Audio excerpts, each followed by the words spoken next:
Study IQ IAS, अब तैयारी हुई अफोर्डेबल।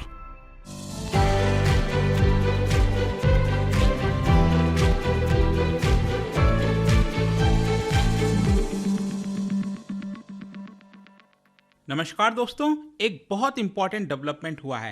एक्चुअली आपको पता होगा कि UNGA के अंदर, यूनाइटेड नेशंस जनरल असेंबली के अंदर हर साल यहाँ पर एक डिबेट होता है। जो लीडर्स हैं अलग अलग देशों के, वो आते हैं और यहाँ पर स्पीच देते हैं। तो हुआ क्या है कि अभी 4 दिन पहले ही टर्की के राष्ट्रपति एर्डोगान और भारत के प्रधानमंत्री मोदी जी का दोनों के बीच में यहाँ पर बातचीत हुई थी और ऐसा लग रहा था कि टर्की और भारत के जो संबंध हैं वो बेहतर होते हुए देखने को मिलेगा। लेकिन सिर्फ 4 दिन के बाद ही जो टर्की के राष्ट्रपति हैं एर्डोगान, उन्होंने यहाँ पर स्पीच दिया यूनाइटेड नेशन जनरल असेंबली में और यहाँ पर वापस से जो कश्मीर का मुद्दा है उसको उठाया। ये आप देख सकते हो, Turkish president Erdogan rakes up Kashmir issue during UNGA address. तो इसको डिटेल से समझेंगे कि एग्जैक्टली हो क्या रहा है, एर्डोगान के द्वारा क्या बोला गया, पहले पास्ट में क्या क्या हुआ है, भारत और टर्की के बीच में जो ट्रेड है वो कैसा है, और ये UNGA का जो मुद्दा है इसके अंदर भारत की तरफ से कौन क्या बोलने वाला है वो भी मैं आपको बताऊंगा। काफी कुछ जानने को है, चलिए आगे बढ़ते हैं। लेकिन उसके पहले ध्यान रखिएगा दोस्तों, अगर आप UPSC की तैयारी कर रहे हैं तो आप हमारे साथ जुड़ सकते हैं। यहां पर जो बैच है वो स्टार्ट हो रहा है 30 सितंबर से, जिसके अंदर पूरी UPSC की तैयारी कराई जाएगी, प्रीलिम्स और मेंस की। और अगर आप वर्किंग प्रोफेशनल हैं तो आप हमारा वीकेंड बैच भी ज्वाइन कर सकते हैं, जो कि 1 अक्टूबर से स्टार्ट हो रहा है, जहां पर सिर्फ सैटरडे और संडे को ही क्लास होगा। और ये सारी चीजें सिर्फ 19,000 में आपको मिल जाएंगी by using the code Ankit live. आपको बस हमारे वेबसाइट और ऐप पर जाना है और इसके अंदर जो अनेक फीचर्स हैं, लाइव क्लास हो गया, नोट्स हो गया, आंसर राइटिंग प्रैक्टिस आपके मेंस एग्जाम के लिए, और साथ ही साथ आपको एक मेंटर भी अलॉट किया जाता है। कोई दिक्कत है, प्रॉब्लम है, आप अपने मेंटर से कभी भी पूछ सकते हैं। इसके अलावा अगर आपको MCQs अटेम्प्ट करना है तो मेरे इंस्टा पेज पर जाइए, वहां पर स्टोरीज में जितने भी MCQs हैं उसको आप अटेम्प्ट कर पाएंगे।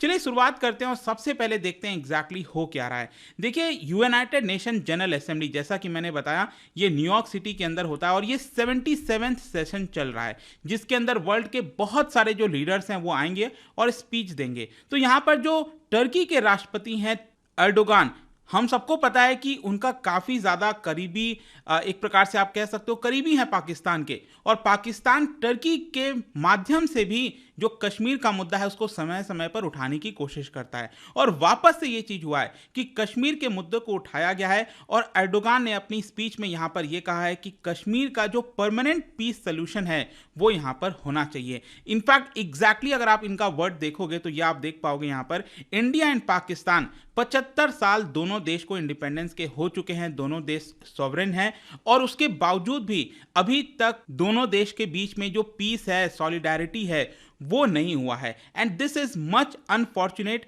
We hope and pray that a fair and permanent peace and prosperity will be established in Kashmir.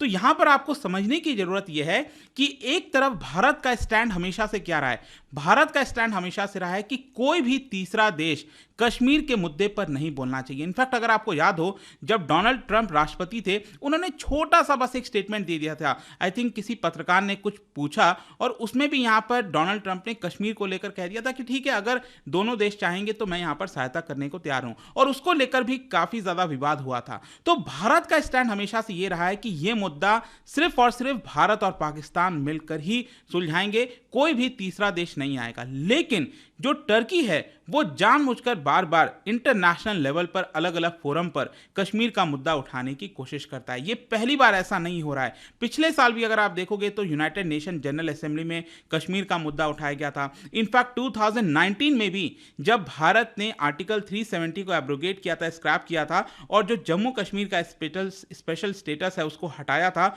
उसके तुरंत बाद ही 2019 में भी टर्की के राष्ट्रपति ने यूनाइटेड नेशंस के अंदर कश्मीर का मुद्दा उठाया। और उस समय भारत ने क्लियरली यहां पर संकेत दे दिया था कि आपको भारत के इंटरनल मैटर पे दखल देने का कोई भी हक नहीं है।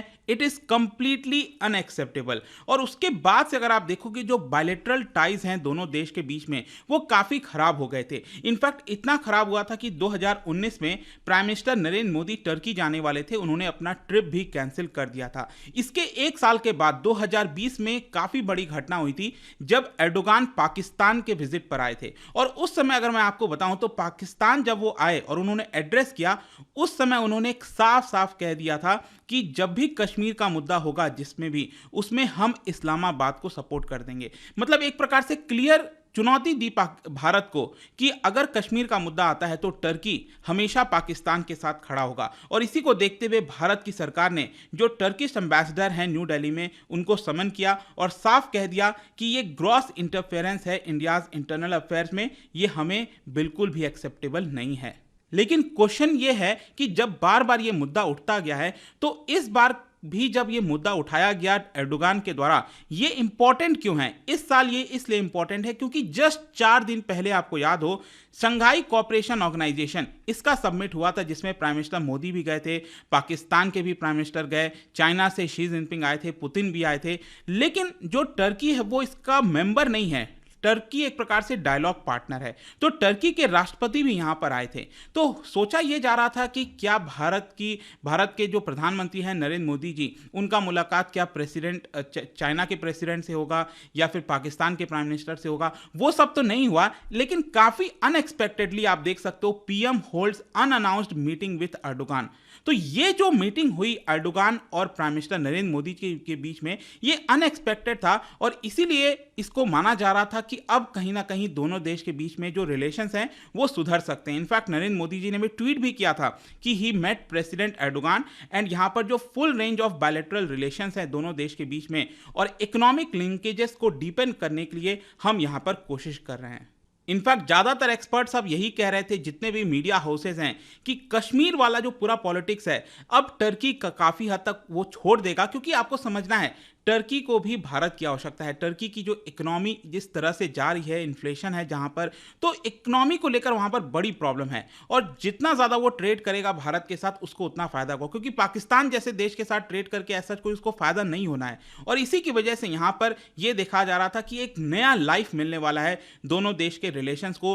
टू वे जो ट्रेड और इन्वेस्टमेंट है वो अब बढ़ता जाएगा। इनफैक्ट पिछले साल भी यहाँ पर कोशिश हुआ था जब हमारे external affairs minister S Jaishankar साहब वो टर्की के काउंटर पार्ट के साथ मिले थे पिछले साल अप्रैल के महीने में। एंड इस बार की जो मीटिंग हुई है एर्डोगान और मोदी जी के बीच में, ये आप कह सकते हो 2017 के बाद पहली बार हुआ है। 2017 में मैं आपको बता दूं कि एर्डोगान भारत के दौरे पर आए थे और उस समय लास्ट मुलाकात हुआ था दोनों लीडर्स के बीच में और उसके बाद जो एससीओ की समिट हुई है वहां पर हुआ है। वैसे मैं आपको बता दूं कि 2020-21 में जब कोरोना का टाइम चल रहा था उस समय भी दोनों देश के बीच में जो ट्रेड है वो लगभग $5 बिलियन के आसपास का था, लेकिन 2021-22 में देखिए ये लगभग $10 बिलियन से भी ज्यादा का हुआ। मतलब कि जो एक्सपेक्टेशन था दोनों देश के बीच में उससे कहीं ज्यादा ट्रेड आपको 2021-22 के साल में देखने को मिलेगा और इसीलिए सोचा जा रहा था कि अब फर्दर दोनों देश यहां पर अपने ट्रेड को बढ़ाएंगे और इनफैक्ट बात यहां तक आ गई है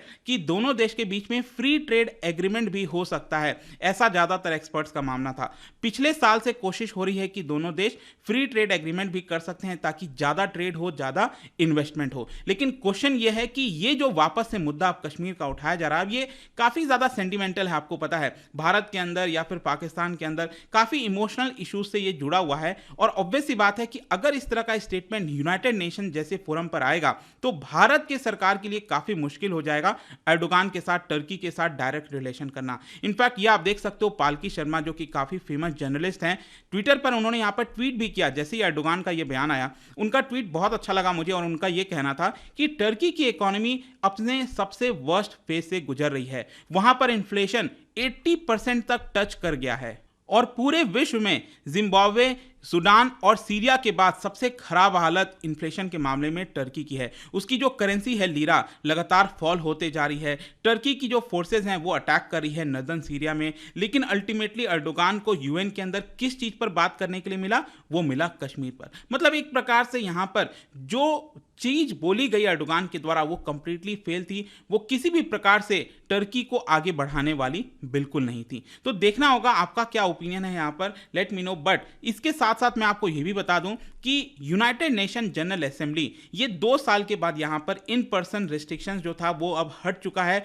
और ये जो 77 सेशन हो रहा है यहाँ पर बहुत सारे वर्ल्ड लीडर्स, इनफैक्ट बताया जा रहा है कि 150 से भी ज़्यादा जो वर्ल्ड लीडर्स हैं वो यहाँ पर आने वाले हैं और बोलने वाले हैं। जैसे कि आपको याद होगा प्राइम मिनिस्टर नरेंद्र मोदी जी कई बार गए हुए हैं यूएनजीए में और यहाँ पर उन्होंने अपना स्टेटमेंट भी दिया और बहुत ज़्यादा गहराई से देखा जाता है। 5 मिनट 10 मिनट का ही ये स्पीच होता है, लेकिन एक प्रकार से काफ़ी वेटेज होता है कि भारत के द्वारा क्या बोला जा रहा है। लेकिन इस बार मैं आपको बता दूं कि ना तो प्राइम मिनिस्टर मोदी जा रहे हैं, ना तो रशिया के प्रेसिडेंट पुतिन जा रहे हैं और ना ही चाइनीज प्रेसिडेंट शी जिनपिंग ये आपका अटेंड करने वाले हैं। प्राइम मिनिस्टर नरेंद्र मतलब कि भारत की तरफ से यहाँ पर जो एस जयशंकर साहब हैं वो ऑलरेडी न्यूयॉर्क पहुँच चुके हैं सितंबर 18 को और मोस्ट प्रोबेबली 24 सितंबर को एस जयशंकर जी के द्वारा यहाँ पर एड्रेस किया जाएगा। मतलब प्राइम मिनिस्टर नरेंद्र मोदी जी की बजाय एस जयशंकर यहाँ पर खड़े होंगे और यहाँ पर उनका बयान होगा। क्वेश्चन यह है कि भारत क्या मुद्दा उठाएगा। देखो भारत की तरफ से जो मुद्दा है वो होने वाला है काउंटर टेररिज्म का, पीस कीपिंग, रिफॉर्म, मल्टीलैटरलिज्म का, क्लाइमेट एक्शन का और इक्विटेबल एक्सेस टू जो कोविड-19 वैक्सीन है, इस तरह का मुद्दा होगा। बेसिकली मैं आपको बताऊं तो भारत के जो permanent mission to the UN है उनके द्वारा ट्विटर पर यह भी लिखा गया कि प्राइम मिनिस्टर नरेंद्र मोदी जी की जो गाइडिंग लाइट है, जो 5S जिसको कहा जाता है 5S, इसका मतलब है 5S का सम्मान, रेस्पेक्ट होना चाहिए हर एक देश के बीच में, संवाद होना चाहिए, डायलॉग होना चाहिए, सहयोग होना चाहिए, कॉपरेशन होना चाहिए, शांति पीस होनी चाहिए विश्व के अंदर और समृद्धि प्रॉस्पेरिटी होनी चाहिए। देखिए मैं ये सब चीजें डिटेल में इसलिए बताता हूं क्योंकि ये सब मेंस एग्जाम में अगर आप लिखते हो ना 5S, सम्मान, संवाद, तो इससे आपको बहुत ज्यादा हाई स्कोरिंग मार्क्स मिलते हैं। तो डेफिनेटली ये सारी चीजें आप लिख सकते हैं। और साथ ही साथ मैं बता दूं कि एस जयशंकर साहब का ये जो यूएस का दौरा है ये आपका टोटल 10 दिन का होने वाला है, 18 सितंबर से लेकर 28 सितंबर तक। तो यहां पर एस जयशंकर साहब जो G4 नेशंस हैं उनके बीच में भी जो मिनिस्ट्रियल मीटिंग है वो उसको भी अटेंड करेंगे। ये मिनिस्ट्रियल मीटिंग होगा